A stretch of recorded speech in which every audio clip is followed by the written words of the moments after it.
We are going kayaking again. We found this cute little park that's like 10 minutes away from where we live that has a kayak launch. Sav will show you that.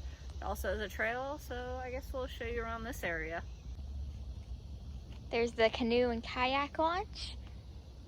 As you can see, it launches into a little creek right there. We're gonna try it out and see how it is. There's a little playground over here for the kids. There's a little tiny playground, there's a climbing center, and then there's a swing set, which we may or may not have swung on. Yeah, there's picnic tables. And supposedly you can get water somewhere. I saw a water fountain.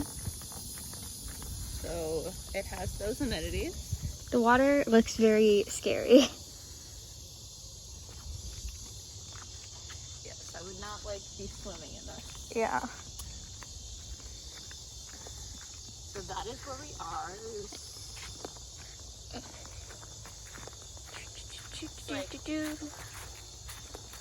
Alejandro Garces Camp Tomahawk, something like that. Yeah, let's just call it Camp Tomahawk. But we are here. This Good is little small trails if you have like kids that you want to get started out on trails, or if you just want a short walk. yeah. Yeah.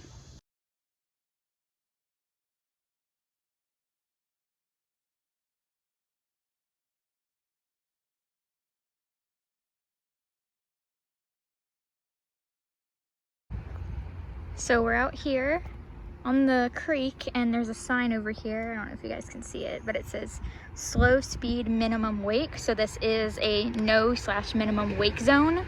So that is good to know for this area if you have big boats or you're scared of being flipped or tipped. Okay, so we stopped at this dock, which we will have the name of later. But as you can see, we just stopped. This is the halfway point, or this is the end? I mean, this is the end before we go back. Okay, so this is essentially the end of our path, but we're still gonna go all the way back to where we launched. So this is our kayak here. This is the first time us hooking it up to a dock.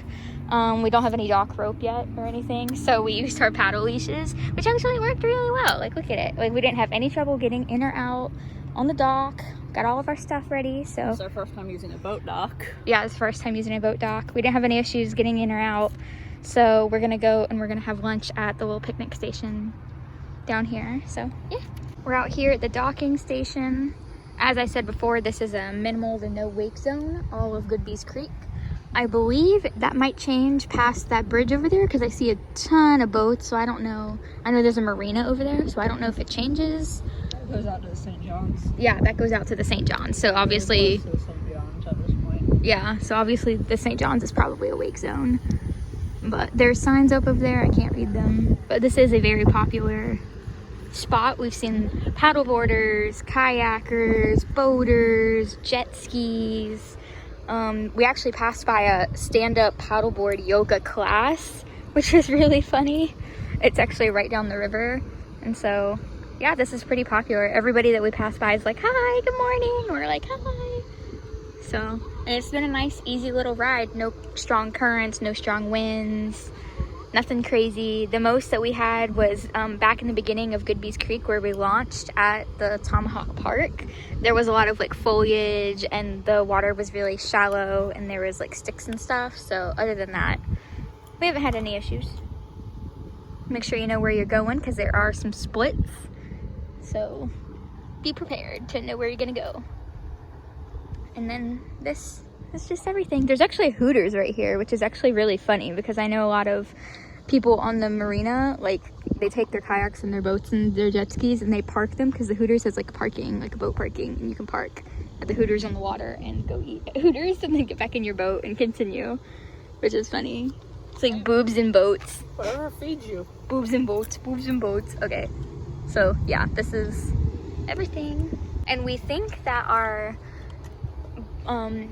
oar leashes, like our paddle leashes, are actually really good for dual kind of, oh no, we have water in our little tail right here. Oh no. But we are using our paddle leashes as like our little docking strips right now, and it's actually working really good. As you can see, we only take up one little docking port, and we use both of our paddle leashes, just disconnected them from our paddles, And we hooked them to each end of the kayak and then did a triangle kind of twist right in the loop right there and hooked it on with the Velcro straps because the elastic wasn't strong enough to completely wrap over the whole docking port. So yeah, there's been boats like leave and everything. There was a boat right there and it left and everything was fine. Like we haven't had any issues with staying in place. So 10 out of 10 on docking experience. Yes. And I don't know what you guys wear when you go kayaking or anything, but I'm wearing some shorts. These are actually my pajama shorts. And I'm wearing a bathing suit top. And then I have just bathing suit bottoms underneath just in case. And then Mav is just wearing her bathing suit top. And then she has bathing suit bottoms and swim shorts on. And we've seen people like wear, like we've seen a ton of other people with the same boat as us. Like obviously it's not the, huh? The 3 people with the 1 person version. Yeah, we saw 3 people with the 1 person version versus we have the tandem. So we always wave, we're like, hi, we wave at each other and it was really funny. But yeah, so awesome. And you can, you know, wear clothes if you want to. Like a bunch of people we saw, they were kayaking and paddleboarding with like full on like yoga clothes on. And so it's just what makes you comfortable. I get really hot easy, so in my bathing suit top, and because I don't like getting splashed, but yeah. As you can see, we go under a few bridges up here. So there's this one, and then there's another one back behind us that we already went through, and then there's a tunnel, which is pretty cool. So as you can see, it's just a lot of residential area on both sides, a lot of boat docks, all kinds of different stuff. Really pretty houses though. Yeah, it's really fun to look at the houses because they're really pretty and fancy. Nice even water. It's a little bit harder since we're going upriver now, but not too much. Like you can barely tell pretty much. Like near the St. John's, it's a little more yeah. busy. Up near where we got off the boat dock, it's a little more busy with like currents, but out here, as you can see, the water, it's completely flat, so easy trip. I do need to get a baseball cap though. That's something that I learned because my hair is going crazy.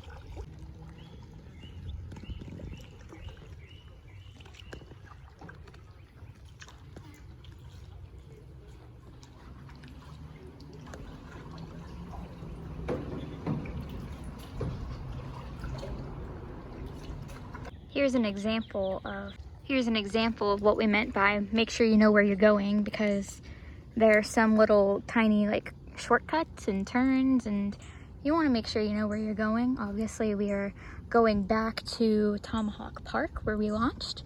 Definitely one major split. Yeah, there's one major split where you have to make a decision, so we'll show you that on camera. But as you can see, there's like a turn here and then there's the big open river, so obviously we're gonna keep going on this big open river since that's where we need to go to get back. But make sure you have like a GPS or a map or something so you can know where to go in case you get lost. Just some footage of what the creek looks like the further you get down, more near Tomahawk Park, as we slowly crash into the into this tree. Yeah. So as you can see, it's very small. And there's a lot of down trees. Yeah, there's a lot of down trees and sticks. So, and it is kind of shallow. Like we got stuck on a log earlier and we had to turn around and go a different way, like around it. So, because our skeg got stuck on it. So just be aware of that. That's the only issue like we were talking about with this trail. And the water doesn't look pretty. It's kind of murky. But other than that, it's fine. You just gotta, it's good for maneuvering. Oh no, log. Going under the tunnel, under the bridge.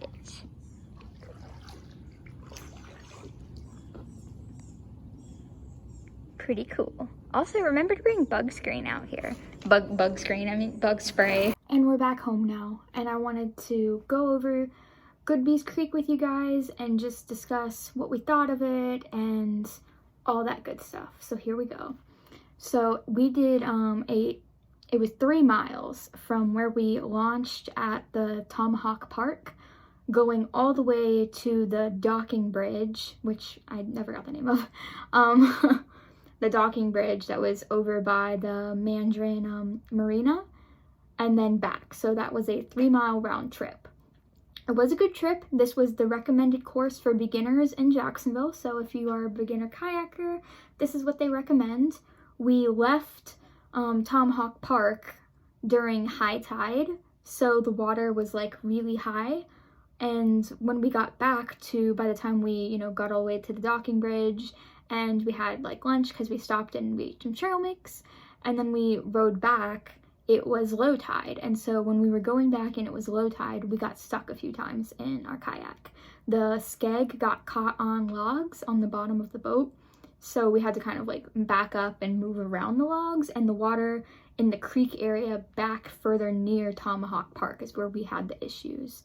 So the water was really low, there was a lot of fallen trees and debris in the water, and it caused us to kind of get stuck a few times. So be prepared for that, think about that in the tide times when you are going out to do this route. The other thing is that the current is a little bit stronger out when the river opens up once it connects to the St. Johns River, which is near the marina. So the tide can be a little bit, the creek, it's less strong than the Swanee River, which we did in another video, but it's still faster than just the dead water at the creek further near Tomahawk Park.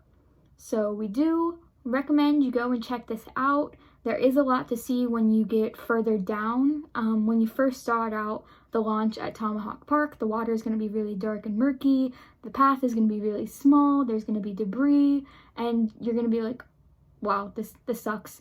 But the further you get down and follow that path, it's going to open up really big. You're going to see houses, you're going to see other kayakers, and it's going to open up even larger later on after you go through a couple bridges. So definitely stick with it and it will get better.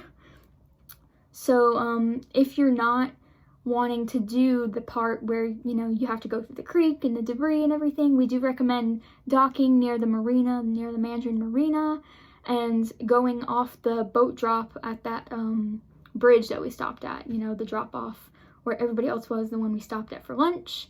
So you can do a boat launch there, and then you can just, you know, make it halfway there, and you can kind of see when the creek gets smaller and smaller, and you can just turn around and head back if you don't want to deal with the debris going all the way back to your car at Tomahawk Park where you launched. So yeah, we had a pretty good day though. Like we said, it was 3 miles, so got a good workout. We definitely felt it the next day up here and in our back and everything because we were rowing hard. But yeah, so go check it out if you guys like. We're just trying to kind of make videos and update you guys on, you know, what we thought, and just give you some information if you're looking to get out kayaking in the same area as us. There wasn't much like wildlife, so if that's something you're into, like if you're used to paddling in springs and lakes, there's not a lot of wildlife. We saw a few fish jump, but beyond that there really wasn't anything major, so look out for that, and we will see you guys next time. Thanks for watching our video. I'm back. So I wanted to show you guys just the route that we took. We launched right up here at Tomahawk Park, and then this down here is Goodby's Creek Boat Ramp. That's the missing name that I could not figure out. So that's where we stopped and we had lunch, and then we went all the way back. We stopped because, as you can see, it's like a little outlet into the St. Johns River, and there's really strong waves, and we weren't about to do that. There's big boats, and we don't want to get capsized. So we started over here, and we launched at the little launch point right here. And then, as you can see, here's the split we were talking about with you guys, where you want to make sure to have your GPS or have your map so you know which way to go during the split. And then, as you can see, you go down the creek a little more, and the river opens up right here. And then this is where it gets a little bit wider. You're going under some bridges. You're going through like just kind of like there's houses all down here to see. And then you're going down some more, and it opens up pretty big at this point. This is where we saw many of the kayakers, where we saw that class going on. And a lot of people were just having fun out here in this little area. And then here's the boat ramp where we stopped. So definitely check it out. If you want, you can, you know, watch here at the boat ramp, which many people were launching at this ramp versus this ramp. We saw a few people launching up here at this ramp, but most of them were launching here. So you could launch here and just, you know, do this little route right here without going all the way in the small little creek spot and getting stuck in all that debris like we were talking about. So definitely check it out. Okay, we'll see you guys later.